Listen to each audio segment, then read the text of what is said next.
여러분, 미국 사람들에게 천국에 대한 설문조사를 했다고 합니다.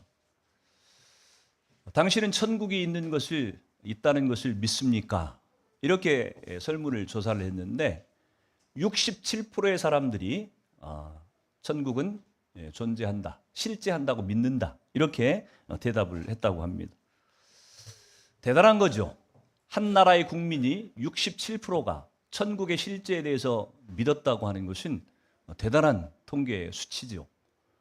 과연 이 미국이라고 하는 나라가 청교도들이 세운 후예들이다라고 생각할 만한 그런 근거가 되는 수치입니다. 만약에 그 미국 사람에게 천국이 실제한다고 하는 걸 믿는 이 미국 사람들에게 또 설문조사를 했어요. 그렇다고 한다면 당신이 만약 천국에 갈 수 있다고 한다면 천국에 갈 수 있는 조건이 뭐라고 생각하느냐, 이렇게 질문을 했는데 대다수의 똑같은 사람들이 대답하기를 천국은 착한 사람이 되어야만 갈 수 있다, 이렇게 대답을 했다고 하는 거예요. 여러분, 천국을 실제한다고 하고 믿는 것도 대단한 것이지만 그 천국을 어떻게 하면 갈 수 있을까? 천국의 자격에 대한 질문을 했을 때에 착한 사람이 되어야만 천국에 갈 수 있다, 이렇게 대답했다고 하는 것도 오늘날 미국 기독교인들이 갖고 있는, 미국 시민들이 갖고 있는 이 기독교에 대한, 아니면 이 예수를 믿는다고 하는 것에 대한 그들의 생각들이 어떤지 그 수준을 보여주는 그런 모습입니다. 여러분, 미국 사람들만 그렇게 생각하는 것일까? 그렇지 않아요. 오늘날 대다수의 다른 종교들, 그리고 불신자들까지도, 무신론자들까지도 만약 그들에게 당신이 천국이 있다고 한다면 천국을 어떻게 하면 갈 수 있을까? 이렇게 질문한다고 한다면 대부분 똑같이 대답을 할 거예요. 천국은 좋은 곳이기 때문에, 천국은 착한 일을 많이 한 사람들이 갈 수 있는 곳이다. 지옥은 나쁜 곳이기 때문에 나쁜 사람들, 악한 일을 한 사람들이 가게 되는 곳이다. 이렇게 우리가 일반적으로 생각을 한다고 하는 얘기입니다. 근데 세상 사람들이 뭐라고 대답하는 것이 중요한 것이 아니고, 성경에서 과연 천국을 어떤 사람이 어떻게 가는 곳인가, 성경이 뭐라고 말하고 있는지를 우리는 좀 생각을 해봐야만 돼요. 성경은 일관되게 얘기하고 있는 것이 구원은 오직 무엇으로요? 믿음으로. 구원은 오직 은혜로 말미암아 주어진다고 성경이 얘기하고 있다고 하는 겁니다. 로마서 8장 32절에 보니까 그러므로 사람이 의롭다 하심을 얻는 것은 율법의 행위에 있지 않고 믿음으로 되는 줄 우리가 인정하노라. 사도 바울이 한 얘기예요. 사도 바울이 로마서를 쓰면서 사람이 의롭게 된다고 하는 것은 율법의 행위로 되어지는 것이 아니고 믿음으로 말미암아 주어지는 것이다, 이렇게 얘기를 했다고 하는 것입니다. 그러면서 아브라함의 믿음을 그 구원의 근거로 예로 들고 있어요. 로마서 4장 3절에 보니까 성경이 무엇을 말하느냐? 아브라함이 하나님을 믿음에 그것이 그에게 의로 여겨진 바 되었느니라. 여러분, 구원 얻는다고 하는 것을 성경에서는 뭐라고 표현하냐면 의롭게 된다라고 표현을 하고 있는 거예요. 의로워진다고 하는 것은 죄의 문제가 해결이 됐다고 하는 얘기입니다. 죄의 문제에서 해결함을 받고 의롭게 되어진 상태가 구원을 얻는다고 얘기를 하는 것인데, 어떻게 하면 사람이 구원에 이를 수 있느냐라고 얘기할 때에 사도 바울이 그 대답을 그렇게 얘기한 거예요. 믿음으로 말미암아. 아브라함을 지금 예로 들고 있다고 하는 얘기입니다. 도대체 아브라함의 믿음이 어떤 믿음이었기에 구원의 근거가 된다고 지금 얘기를 했을까? 아브라함의 믿음이 어떤 믿음이어서 사도 바울이 구원의 근거가 되는 그런 믿음이다, 이렇게 표현을 했을까를 야고보서를 통해서도 우리가 생각을 해봅니다. 야고보서 2장 14절에 보니까 내 형제들아, 만일 사람이 믿음이 있노라 하고 행함이 없으면 무슨 유익이 있으리요? 그 믿음이 능히 자기를 구원하겠느냐? 야고보서 2장 20절에도 그렇게 얘기합니다. 아하, 허탄한 사람아, 행함이 없는 믿음이 헛것인 줄을 알고자 하느냐? 야고보 사도가 지금 누구를 얘기하고 있어요? 뭘 얘기를 하고 있습니까? 우리가 구원 얻는 것은 믿음으로 말미암는 것이 분명한데, 그 믿음이라고 하는 것에 행함이 추가되지 않으면, 행함이 동반되지 않으면 그 믿음은 헛것이다, 쓸모없는 것이다, 쓸데없는 것이다, 그렇게 얘기를 하고 있다고 하는, 자기를 구원할 수 없다고 얘기를 하고 있는 거예요. 로마서를 썼던 사도 바울이 구원은 행함으로 되는 것이 아니라 믿음으로 말미암는 것이고, 그 믿음을 가졌던 사람을 아브라함을 예로 들어가지고 표현을 해주고 있고, 동일하게 야고보서 기자도 사실 행함을 얘기하고 있는 것으로 보여져요. 그래서 옛날에 신학이 덜 발달했을 때, 우리나라도 제가 젊을 때만 해도, 대학생 청년 때만 해도 많은 분들이 그렇게 얘기를 했어요. 이 로마서는 믿음을 강조하는 것이고 야고보서는 행함을 강조하는 것이기 때문에 이 두 서신서가 서로 충돌된다, 상충된다, 서로 다른 얘기를 하고 있다, 이렇게 해석을 했던 시절이 있었습니다. 그러나 지금은 많은 분들이 성경을 더 깊이 묵상하고 성령께서도 깨닫게 해주셔서 지금은 이 로마서와 야고보서가 서로 상충되는 그런 성경이 아니고 똑같은 얘기를 하고 있다고 하는 것에 다들 동의합니다. 그래서 믿음과 행함이라고 하는 것은 서로 다른 것이 아니라 동전의 양면과 같이 서로 뗄 수 없는 관계라고 하는 것을 지금은 다 인정을 해요. 근데 어찌됐든 간에 야고보서 기자가 얘기하기를 행함이 따르지 않는 믿음이라고 하는 것은 헛것이라고 지금 얘기를 하면서, 행함이 따르는 믿음, 행함이 수반되었던 믿음의 예로 누구를 지금 얘기하고 있냐면 아브라함을 예로 들고 있다고 하는 얘기예요. 야고보서 2장 21절 22절을 같이 한번 읽어보도록 합니다. 시작. 우리 조상 아브라함이 그 아들 이삭을 제단에 바칠 때에 행함으로 의롭다 하심을 받은 것이 아니냐? 내가 보거니와 믿음이 그의 행함과 함께 일하고 행함으로 믿음이 온전하게 되었느니라. 아멘. 야고보서 기자가 딱 선포하기를 행함은 믿음과 함께 일한다고 하는 거예요. 믿음이 행함과 함께 같이 가고 있다고 하는 얘기입니다. 다시 말해서 행함이 수반되지 않는 믿음이라고 하는 것은 잘못된 것이다, 반쪽짜리다, 가짜다, 지금 그렇게 얘기를 하고 있는 거예요. 그러면서 아브라함은 그가 믿음의 사람으로 하나님 앞에 인정받았던 사람인데 그 아브라함의 믿음에는 반드시 행함이 따랐다고 하는 얘기를 하면서 사실 오늘 이 본문 얘기를 하고 있는 거예요. 여러분, 아브라함의 믿음이 하나님 앞에서 최종적으로 인정을 받은 것은 이삭을 바친 이 사건 때문이었다고 하는 것입니다. 이삭을 바쳤다고 하는 것은 그가 그의 믿음대로 순종하고 행했다고 하는 것을 지금 보여주는 겁니다. 그래서 이삭을 바친 이 창세기 22장 이 사건은요, 우리가 구원을 얻는 그 믿음이 반드시 행함이 수반되는 믿음이라고 하는 것을 아브라함을 통해서 보여준 실예가 오늘 창세기 22장 사건이라고 하는 거예요. 22장 1절을 같이 한번 읽어볼까요? 22장 1절 시작.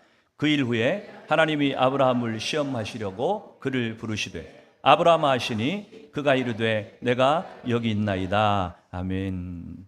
이 22장을 시작하면서 22장 1절 초반부에 지금 뭐라고 표현이 되어 있냐면 그 일 후에라고 되어 있습니다. 그렇다고 한다면 그 일 후에니까 아브라함이 이삭을 바친 것은 그 일 후에 지금 일어난 일이라고 하는 거예요. 근데 그 일이 뭘 의미하는 걸까? 오늘 지금 성경을 쓰고 있는 기자가 그 일이라고 하는 것이 어떤 사건을 얘기하고 있는 건가를 먼저 생각을 할 필요가 있습니다. 근데 이 그 일 후에라고 하는 이 단어는요, 그냥 단순히 어떤 한 사건을 얘기하고 있는 것은 아닌 것으로 보여져요. 오히려 아브라함을 하나님께서 12장에서부터 불러서 21장, 오늘 22장인데 21장까지 그 사이에 하나님과 아브라함 사이에서 일어났던 모든 사건들을 총체적으로 함축해가지고 그 일이라고 하는 단어로 지금 표현을 해주고 있는 것으로 보입니다. 창세기 12장에서는 아브라함을 고향에서 갈대와 우르에서 살고 있었던 아브라함을 가나안 땅으로 떠나라고 불러내셨잖아요. 그렇죠? 그리고 약속하셨어요. 내가 너를 큰 민족을 이루게 할 것이다. 창세기 12장에 그렇게 약속을 하고 15장에 가면은 이삭을 기다리다 못해서 엘리에셀을 자기의 종을 후계자로 세우겠다고 아브라함이 얘기를 하니까 하나님께서 아니다. 네 몸에서 직접 난 자식을 내가 네 후계자로 삼겠다. 그리고 언약식을 해주잖아요. 짐승을 쪼갠 사이로 횃불이 지나가면서 하나님이 내가 너한테 한 이 약속을 만약 이루지 않는다고 한다면 내 생명을 걸고 내가 담보하겠다. 이렇게 하나님이 약속하시는 창세기 15장 사건. 창세기 17장에 아브라함과 사라의 이름을 바꿔줘, 계명을 해주죠. 그리고 할례를 행하라고 말씀을 하셨고, 또 창세기 18장에 보면은 소돔성을 위해서 아브라함이 중보기도하는 그런 내용이 등장을 합니다. 소돔성을 하나님께서 멸하시겠다고 하니까 그 소돔성에 누가 살고 있었어요? 아브라함의 조카 롯이 살고 있었어. 그러니까 이 아브라함이 하나님 앞에 그렇게 얘기하는 거예요. 하나님, 의인을 악인들과 함께 멸하시렵니까? 만약 그 가운데 소돔성에 의인 50명 있다고 한다면 어떻게 하시겠습니까? 10명이 줄어들어서 40명이라고 한다면 어떻게 하시겠습니까? 하나님을 향해서 아브라함이 마치 협상을 하는 것과 같은 그런, 사실 그걸 우리는 중보 기도라고 표현을 하고 있죠. 아브라함이 멸망해가는 소돔성을 향해서 중보하는 그런 모습을 창세기 18장에서 보여주고 있는데, 사실 그 사건은요, 장차 아브라함이 하나님께서 인류를 구원하실 계획 가운데서 아브라함이 어떤 역할을 감당해야 되는지, 그의 이 인생의 사명이 무엇인지를 사실 보여주는 그런 내용이죠. 그리고 21장에는 드디어 25년 만에 100세의 아브라함에게 이삭이라고 하는 아들을 주셨고, 이 앞에 있는 모든 아브라함과 하나님 사이에 일어났던 모든 사건들을 다 총체적으로 표현해서 그 일이라고 지금 22장 1절에 표현하고 있는 거예요. 그 일 후에, 이 모든 일들이 있고 난 후에 하나님께서 아브라함에게 시험을 하셨다고 하는 거예요. 이삭을 바치라고 하는 시험을 하셨다고 하는 겁니다. 여러분, 우리는 이 창세기 22장 아브라함이 이삭을 바쳤던 이 사건을 통해서 우리는 세 가지를 배울 수가 있습니다. 첫 번째는 무엇이냐면 순종이 무엇인지, 두 번째는 무엇이냐면 그 순종이라고 하는 것이 가능하기 위해서는 그 순종의 대가를 경험하는 우리의 어떤 신앙의 경험들이 굉장히 중요한데, 순종과 그 순종의 대가의 관계가 어떤가에 대해서 우리가 좀 생각을 해볼 수가 있고, 마지막으로는 그 순종으로 말미암는 열매가 어떤 것인가를 우리는 좀 배울 수가 있다고 하는 거예요. 먼저 순종이 무엇인지를 좀 생각을 해봅니다. 22장 2절을 같이 한번 읽어봅니다. 시작. 여호와께서 이르시되 내 아들 내 사랑하는 독자 이삭을 데리고 모리아 땅으로 가서 내가 내게 일러준 한 산 거기서 그를 번제로 드리라. 아멘. 여러분, 순종을 말씀하시는데 갈등이 안 되고 고민이 안 되는 순종은 엄밀한 의미에서 순종이라고 보기가 어렵습니다. 여러분, 지금 하나님께서 아브라함한테 순종하라고 한 것이, 야 아브라함아, 저 슈퍼마켓에 가서 쌀 한 가마 사와라, 뭐 이런 순종을 요구한 겁니까? 아니죠. 그런 평범한 얘기가 아니에요. 그러면 네 고향과 친척 아비집을 떠나서 내가 내게 지시할 땅으로 가라, 이 순종을 지금 명령하신 겁니까? 이것도 이미 지나갔어요. 그렇죠? 저와 여러분 같은 사람들한테는 고향과 친척을 떠나가지고 알지도 못하는 곳으로 가라고 하면 우리는 그게 힘든 일일지 모르지만 아브라함은 이미 그 수준을 통과한 사람이에요. 그 순종은 이미 통과한 사람이라고 하는 얘기입니다. 오늘 아브라함에게 하나님께서 요구하신 명령, 순종을 명령하신 것은 그 정도의 수준의 얘기가 아니에요. 누구를 바치라고 하는 거예요? 아들을 바치라고 하는 겁니다.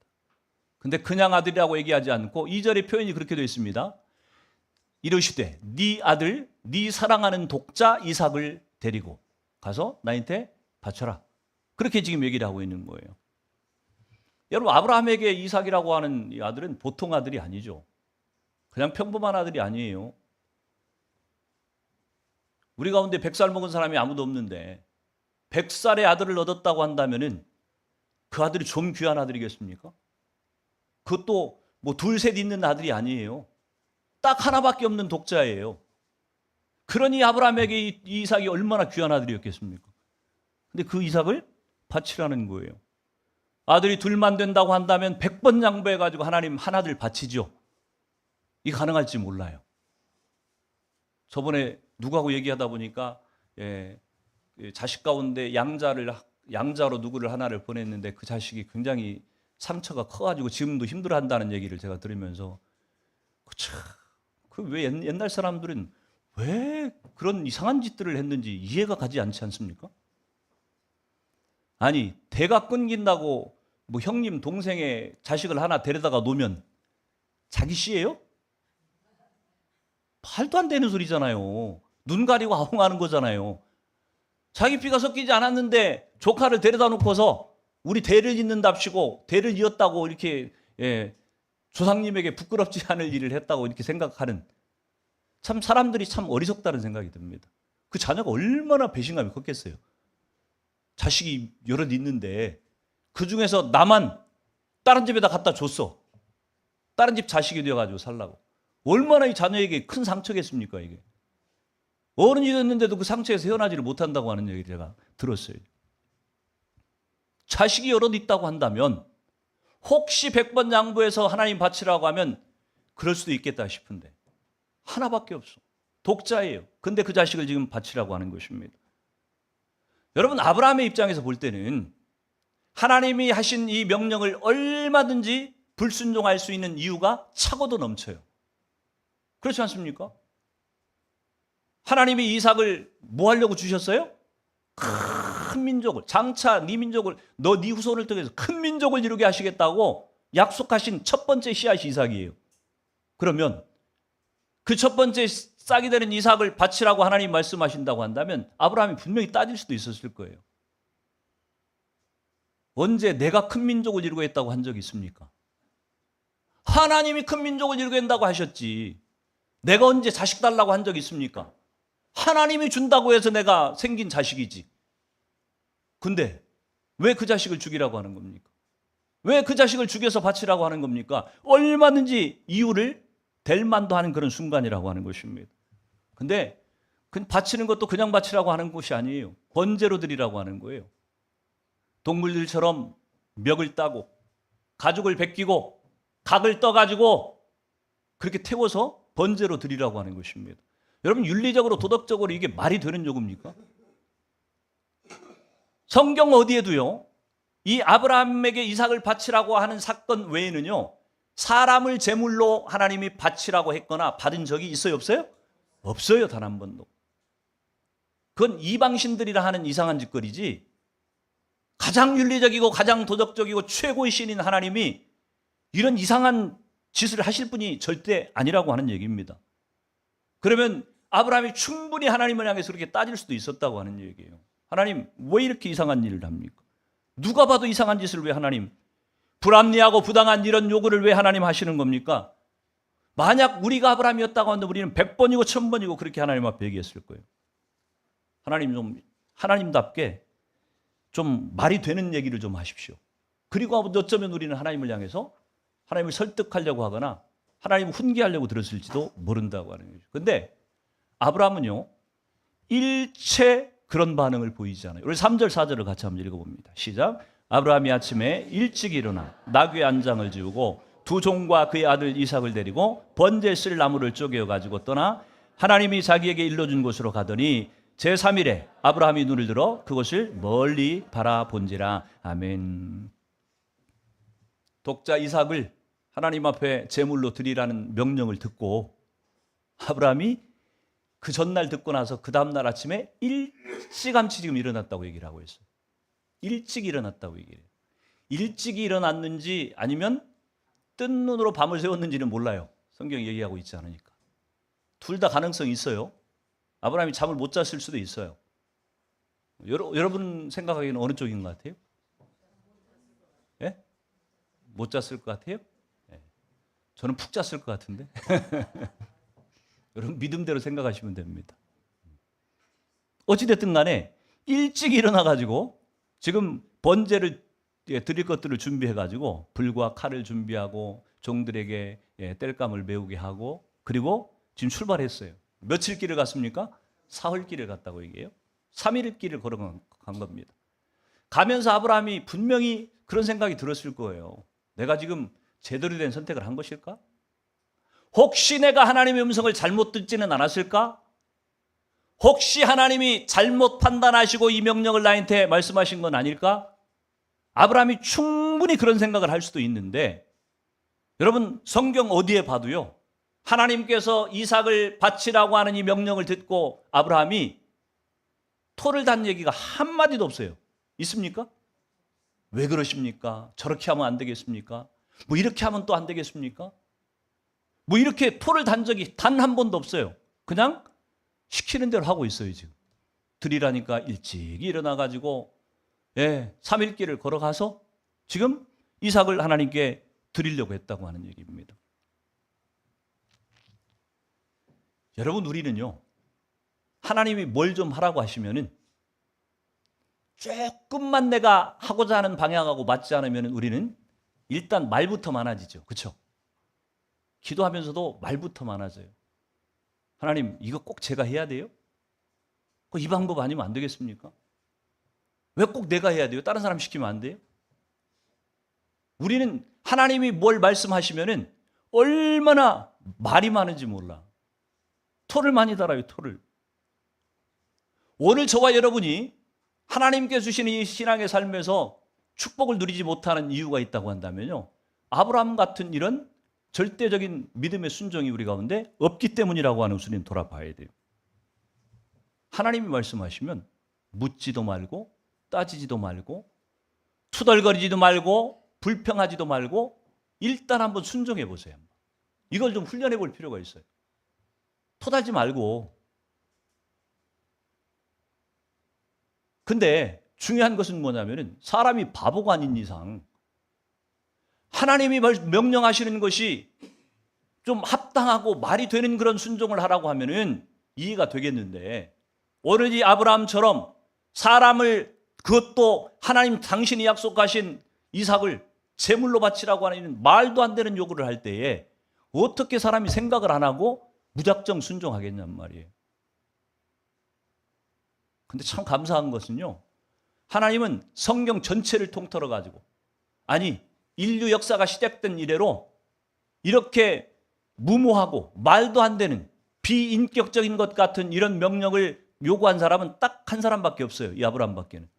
누구에게도 성경 이후에도, 성경을 봐도 누구에게도 이런 비슷한 요구를 한 적이 없어요. 비슷한 게 하나 있다고 한다면 누구에게 있을까요? 네, 사사시대 때 한 사람이 생각이 나죠? 네. 근데 그거는 우리가 생각하는 것처럼 번제로 드리는 건 아니었기 때문에 좀 다릅니다. 그래서 신학자들은 그 부분은 하나님의 전에 헌신하는 그런 사람으로 이렇게 드려졌다, 이렇게 해석을 하기 때문에 그건 아닌 것 같고, 딱 한 번 등장하는 사람의 인신제사를 드리라고 하는 하나님의 이런 요구, 이런 순종의 요구는요, 저와 여러분의 시대에는 없어요. 우리에게는 안 주실 거예요. 하나님 우리에게 만약에 순종을 요구하신다고 한다면 지극히 합리적이고 지극히 이성적이고 지극히 하나님 말씀에 합한 범위 내에서 저 여러분에게 분명히 요구할 겁니다. 그런데도 불구하고 우리들은 말이 많잖아요. 순종하지 못하잖아요. 근데 어찌됐든 하나님이 우리를 인격으로 지으셨기 때문에 우리가 생각하고 사고하고 판단할 수 있는 능력을 우리 가운데 주셨기 때문에 우리가 신앙생활하면서 생각 없이 신앙생활을 할 수는 없어요. 하나님 우리에게 어떤 명령을, 어떤 순종의 명령을 주실 때 그것들을 그냥 맹목적으로 우리가 따를 수는 없는 것이에요. 그렇게 강요해서도 안 되는 것이고, 하나님 그렇게 우리에게 강요를 하시는 분도 아니기 때문에 그래요. 그렇다고 한다면 도대체 우리가 생각해야 될 것이 뭐냐면, 이 아브라함의 순종이 어떻게 해서 생겨난 것일까? 어떻게 아브라함에게서 이런 대단한 믿음이 생겨났을까? 그것은 순종과 순종의 대가의 관계 가운데서 우리가 좀 추측을 해볼 수가 있습니다. 여러분, 믿음이라고 하는 것은요, 경험함으로 믿음이 생겨난다고 하는 것을 여러분이 잘 아실 것이에요. 하나님은 여러분이 경험한 만큼 하나님에 대한 믿음이 커지게 되어 있는 것이에요. 하나님을 경험하지 않으면 우리에게 믿음은 자라지 않습니다. 다시 말해서 순종의 대가를 통해서 우리로 하여금 순종할 수 있는 믿음이 생겨난다고 하는 걸 얘기하고 있는 거예요. 제가 2005년도에 중국의 칭다오에 교회를 개척하러 갔습니다. 나이 43살 때였습니다. 43살이면 뭐 한창 때죠. 가장 열정적일 그런 때 아닙니까? 43살에 교회를 개척하러 갔는데, 그때 여러분 제가 중국이라고 하는 나라에 가서 개척할 만한 용기가 있어서 갔을까요?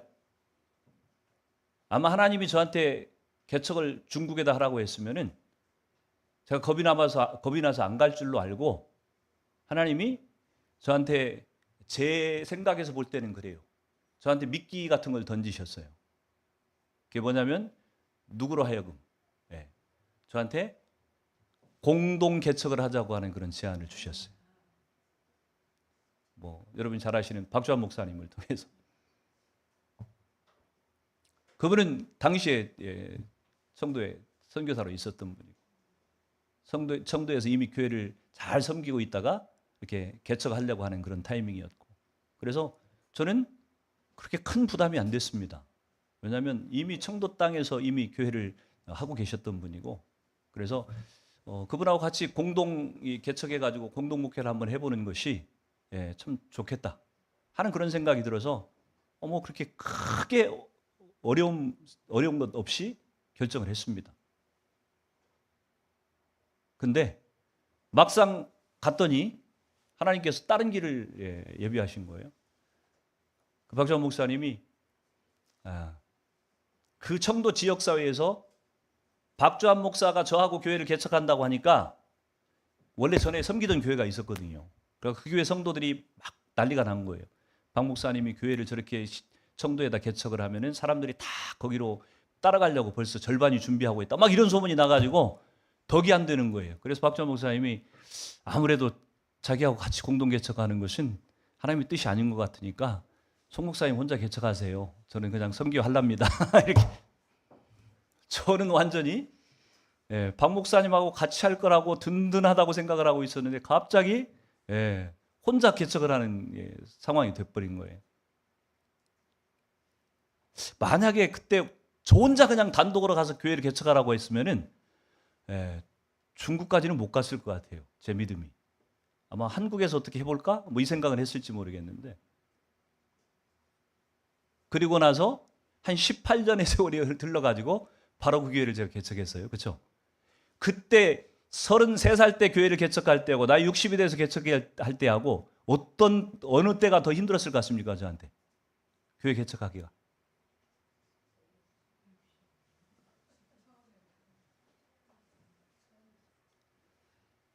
언제가 더 힘들었을 것 같아요? 네. 오늘 설교의 내용하고 상관해가지고 본다고 한다면 뻔하잖아요. 그렇죠? 젊을 때가 훨씬 힘들었어요. 그때가 훨씬 더 힘들었다는 얘기. 왜? 교회 개척을 한 번도 경험해 본 적이 없으니까.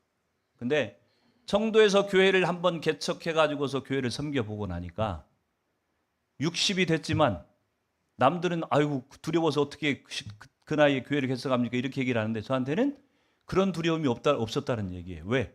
이미 제가 한번 하나님을 경험해 봐서 하나님이 당신의 뜻대로 순종해서 교회를 개척할 때 그분이 어떻게 책임지시는지를 제가 이미 경험했기 때문에 두렵지가 않았어요.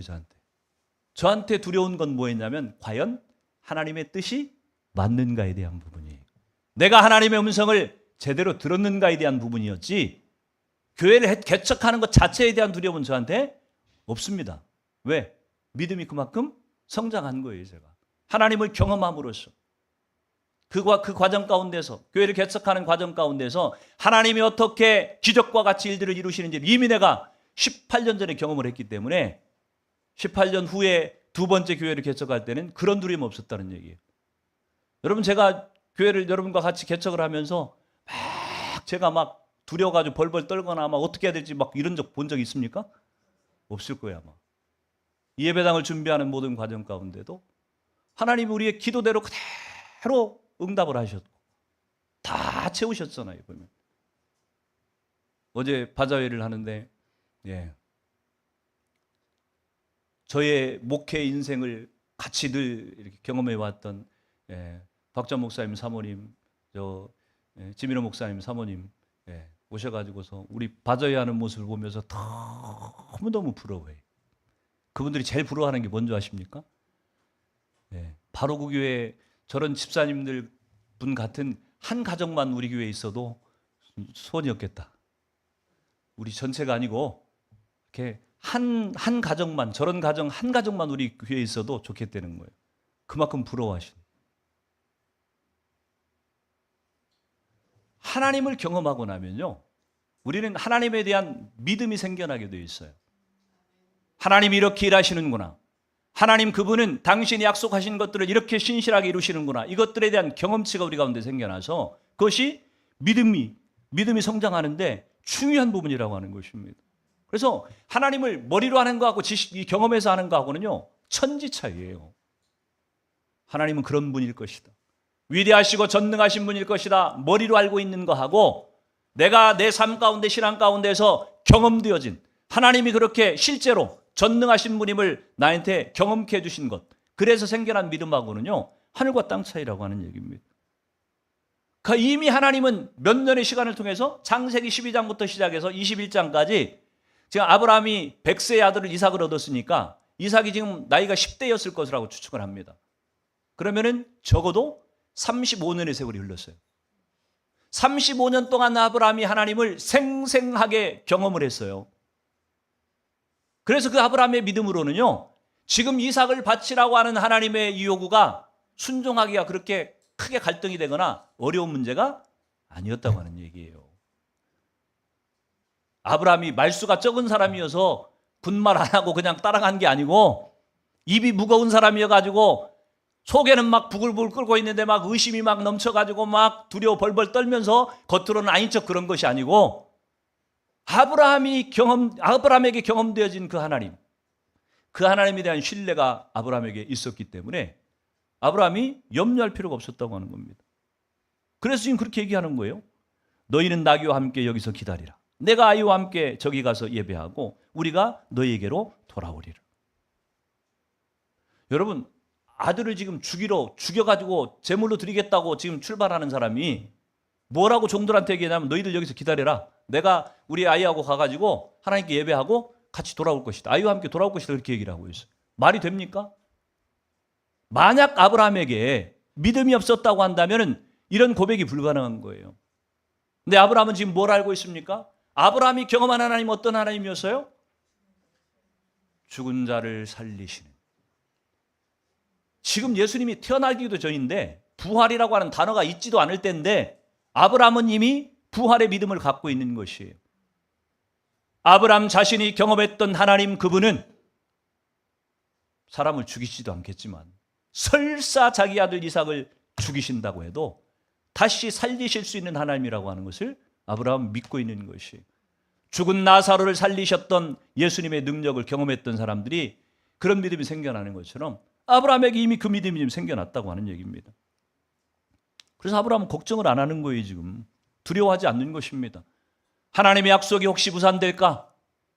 혹시 자기 후손을 통해서 지금 큰 민족을 이루겠다고 했던 하나님의 약속이 물 건너가는 것 아닌가? 이런 염려를 지금 할 필요가 없었다고 하는 것입니다. 다만 이삭이 그렇게 질문을 해요.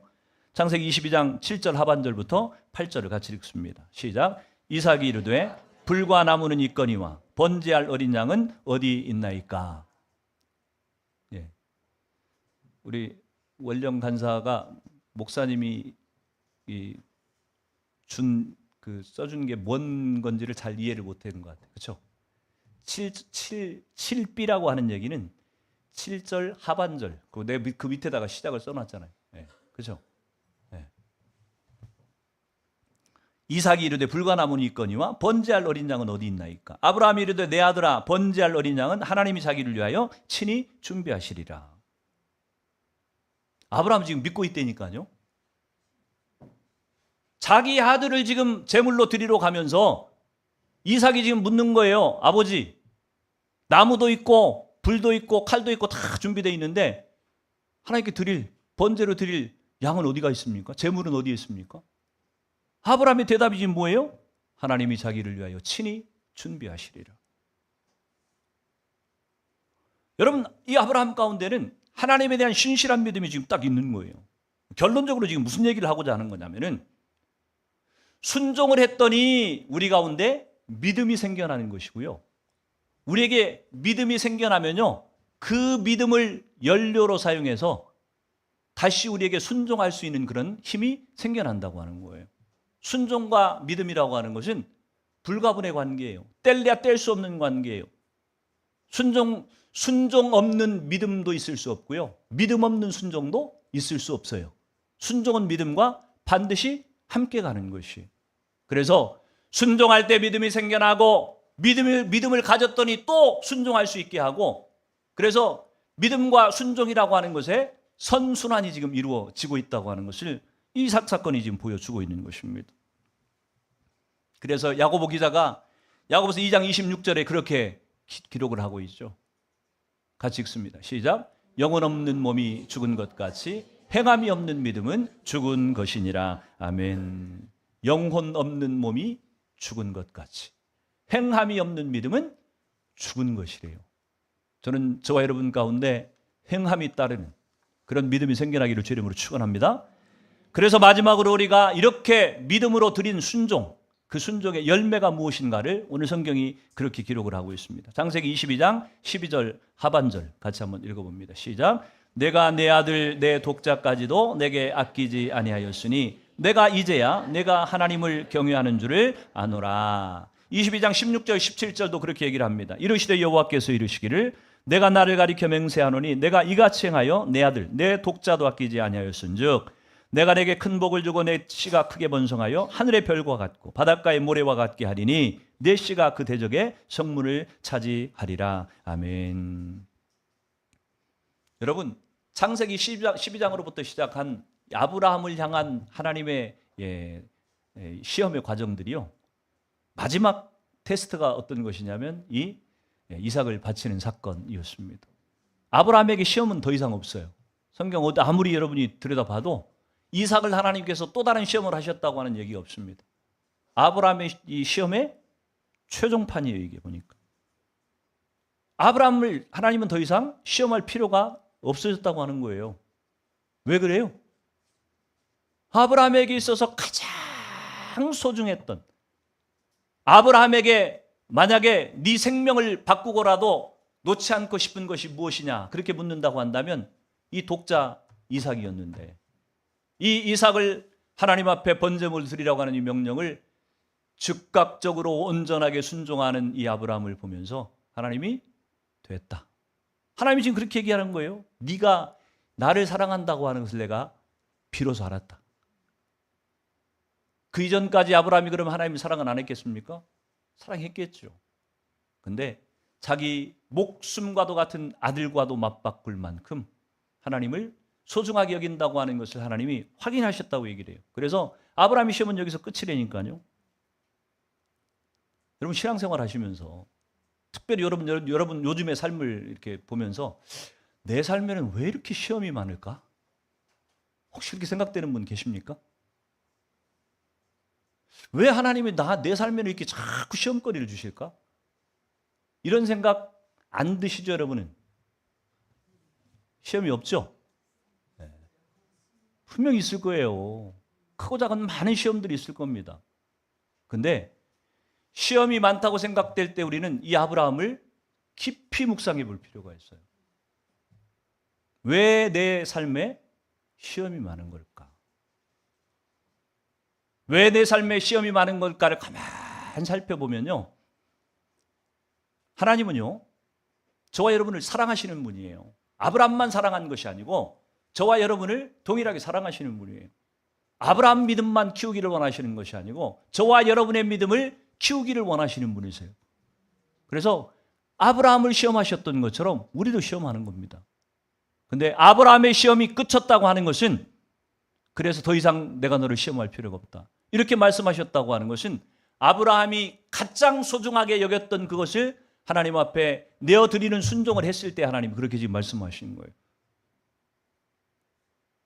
나의 삶에 시험거리가 많다고 하는 얘기는 아직 내가 하나님 앞에 순종하여서 내 것을 온전히 내어드리지 못하고 있기 때문에 생겨나는 시험거리라고 하는 것을 여러분이 잊으면 안 됩니다. 하나님은요 그냥 여러분에게 있어도 그만 없어도 그만 그냥 내어줘도 별로 아깝지 않을 그런 것들을 내어놓으라고 시험하시는 분이 아니에요. 그런 거는 신앙이 어릴 때 하는 얘기고, 여러분의 신앙이 점차 성장해가고 주님과 더 깊이 더 가까워지면 가까워질수록 하나님은 저와 여러분에게 어떤 시험을 요구하시냐면은 이삭까지라도, 독자 이삭까지라도 바칠 마음이 있는가를 우리에게 시험하시고자 하는 거예요. 그것이 무엇일지 모릅니다. 여러분이 가장 아끼는 그것, 내 생명이 두 쪽 나는 한이 있더라도 내가 내어놓기가 힘들다고 생각하는 그것, 그것이 무엇인지 모르겠어요. 돈일지 성공일지 자식일지 남편일지 아내일지, 여러분이 좋아하는 어떤 어떤 것일지 모르겠지만 여러분에게 그것을 하나님은 내어놓기를 원하신다고 하는 사실입니다.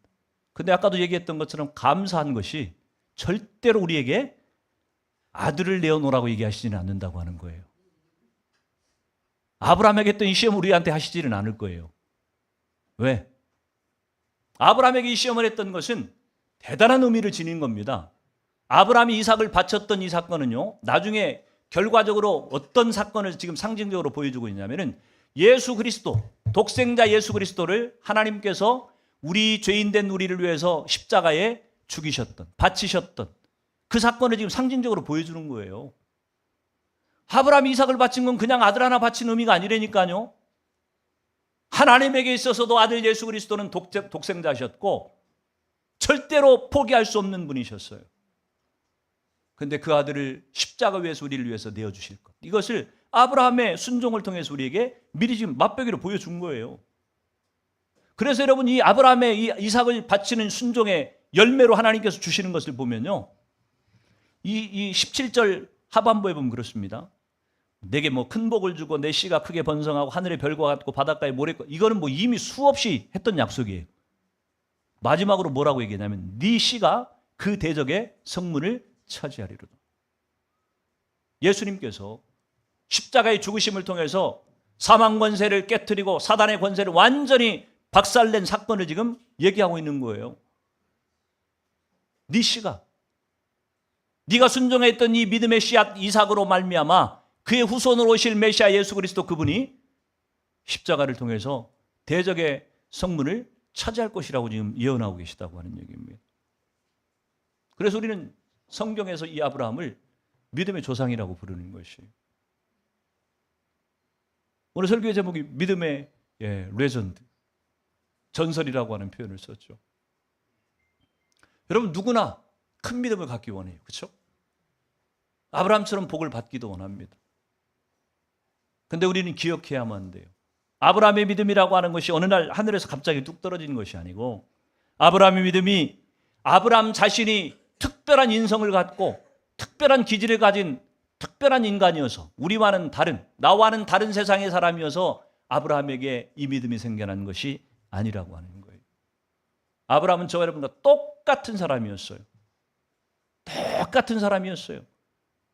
고향을 떠나라고 했을 때도 아브라함에게 분명히 갈등이 있었을 것이고, 가나안 땅에 기근이 들었을 때에 살기 위해서, 목숨을 연명하기 위해서 애굽으로 피난도 갔고, 자기 목숨 살기 위해서 아내를 누이라고 그렇게 거짓말을 하기도 했고, 자식이 생기지 않으니까 종을 후계자로 세우면 어떻겠습니까? 얘기했던 사람이기도 하고, 아내의 설득으로 말미암아서 당신에게서 자식을 낳으려면은 나는 이미 경수가 끊어져서 못 나니까 다른 후처를 두자. 그래서 여종 하갈을 들여보내가지고 자식을 낳기도 했고, 여러분, 수없이 흔들리고 수없이 갈등했던 아브라함이었지만 그 아브라함을 향해서 포기하지 않고 기다리시고 인내하시고 끝까지 기회를 주셔서 결국 아브라함을 이 믿음에 성공하는, 믿음의 전설로 세우셨던 분은 아브라함이 똑똑해서도 아니고 잘나서도 아니고 하나님의 열심히 아브라함을 이 믿음의 전설의 자리에 세우셨다고 하는 것이.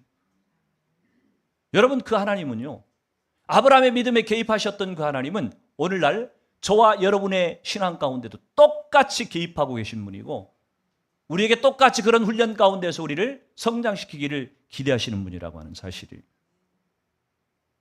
사랑하는 성도 여러분, 하나님의 부르심에, 하나님의 순종의 명령 앞에서 절대적인 순종을 훈련해 보십시오. 그분이 뭐라고 말씀하시든. 아까도 얘기한 것처럼 아들 바치라고 하는 그런 요구는 안 할 테니까 걱정하지 마시고, 여러분, 아들을 바치라고 했더니 하나님이 이삭을 진짜 제물로 받았습니까? 안 받잖아요. 하나님 그런 분이 아니에요. 여러분에게 야, 너한테 갖고 있는 돈 다 좀 나한테 한번 바쳐볼래? 그렇게 요구해놓고 하나님이 이야, 얼씨구나 됐다. 야, 너 때문에 내가 횡재했다. 그리고 하나님이 여러분 돈 받아서 입 딱 씻고 그런 분이 아니에요. 하나님 돈 필요 없어요. 하나님 여러분이 갖고 있는 최고라고 생각되는 그 선물들을 하나님은 필요하신 분이 아니에요. 여러분이 바치겠다고 순종하는 순간 하나님은 여러분에게 다시 되돌려 주시는 분이세요. 이 믿음이 있어야 돼요, 이게. 하나님이 바치라고 하면 이삭을 죽인다고 해도 하나님이 죽이지 않고 되돌려 주실 것이라고 하는 믿음. 이게 아브라함의 믿음이에요. 하나님 그 믿음을 우리 가운데 요구하시는 것이에요.